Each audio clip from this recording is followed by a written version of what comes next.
Well, as President Trump's mass deportations roll on, his administration is also levying some pretty big fines against undocumented immigrants. One woman says hers was more than $1.8 million. NBC7's Shelby Bremer has her story.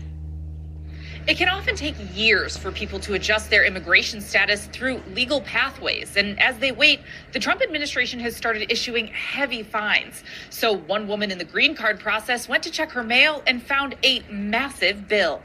No criminal record, no issues. She's just been trying to get this fixed for a long time. Well, William Menard, immigration attorney, a criminal record starts when you commit a crime. And crossing the border legally is a misdemeanor, which is a crime. That's how immigration attorney William Menard describes his client, who came to the U.S. from Mexico decades ago when she was about 13 years old. She's so terrified right now, she doesn't want to show her face. She's undocumented, but told us for years she had no idea the government had ordered her to leave. When she found out in 2013, she started the process to fix her status with a family full of American citizens. Well, that truly sucks, and I get it. She came here with her family and crossed illegally, but the law is a law, and it's on the books for a reason, and it does have to be enforced. I mean, why do you think President Trump and the Department of Homeland Security are issuing these fines? Because the Biden administration let in so many illegal immigrants, we don't know who's in here, and we essentially need to get everyone out who's here legally so that they can come through here legally, so that we can keep the law upheld and show everybody that this country does have laws and people can't just bypass them to get in because they're looking for a better life. Everybody has to earn it.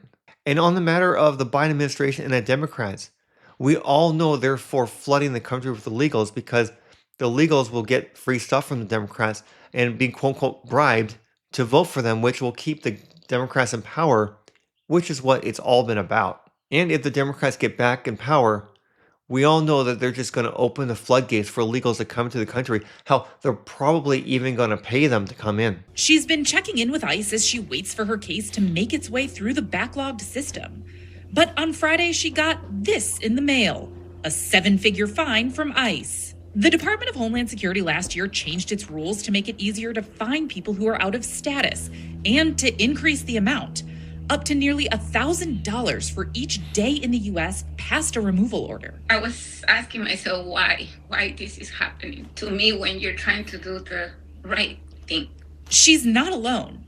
A DHS spokesperson said from when President Trump took office through mid-March of this year, ICE has issued about 65,000 of these fines, totaling more than $36 billion.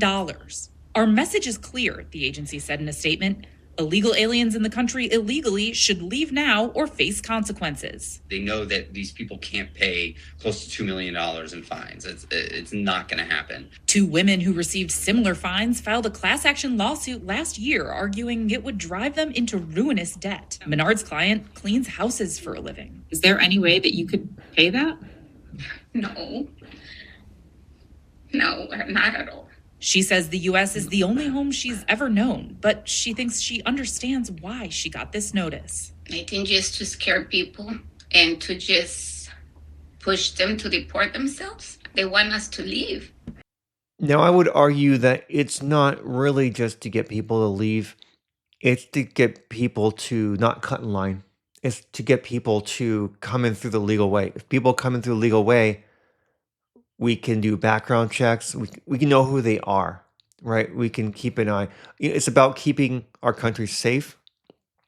It's about keeping our laws intact and respected. And it's about keeping our infrastructure of support, like assistance with medical bills, food, that kind of thing. It's about keeping that healthy and vibrant for our citizens, and also, I would say, for people here with legal status. Now, what this report is trying to paint here is that if you are here in the country and you're going through some pending status, that you are subject to be deported. We have left-leaning news stations saying that the Trump administration is deporting legal U.S. citizens, or they're just calling to houses at random and places of work and so on and so forth, and pulling people out and just deporting them and quote unquote disappearing them. Now, this report has said a lot about the status, right? That these people are here illegally and they're trying to gain legal status. Now, the United States Customs and Immigration Services says this that's highlighted here, and I'll sum it up for you.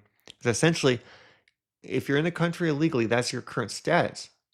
Now, you could be in the process of getting legal status, but at any time, you could be deported because your current status is illegal. It doesn't matter if it's pending, right? If you're going through a process, they're not going to be like, well, let's see what the process's decision is. It can, you can just be deported, right? And that's what's happening to these people. This post is saying that we got to bankrupt them, we got to make it impossible for them to stay. And the reason why I highlight this is I really wouldn't say bankrupt them, but illegal immigrants that come into the country, I would make it near impossible for it to be that they could survive coming in here. No food or medical assistance.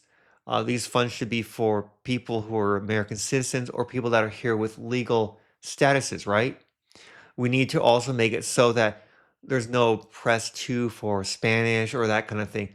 Things should be in English and you should know the language so that you can get by, right? So that you can, get what you need day to day, you can communicate, you can get things done, right? And of course, there's other things that we could do to where when people come here that have some kind of a identifier or something, kind of like, with IDs, where, you really can't find work here if you're here illegally or if people are hiring illegals that the companies are fined or even prevented from doing business. And I know that sounds very, very harsh and whatnot, but it's the way of ensuring that people can come through here into the country illegally.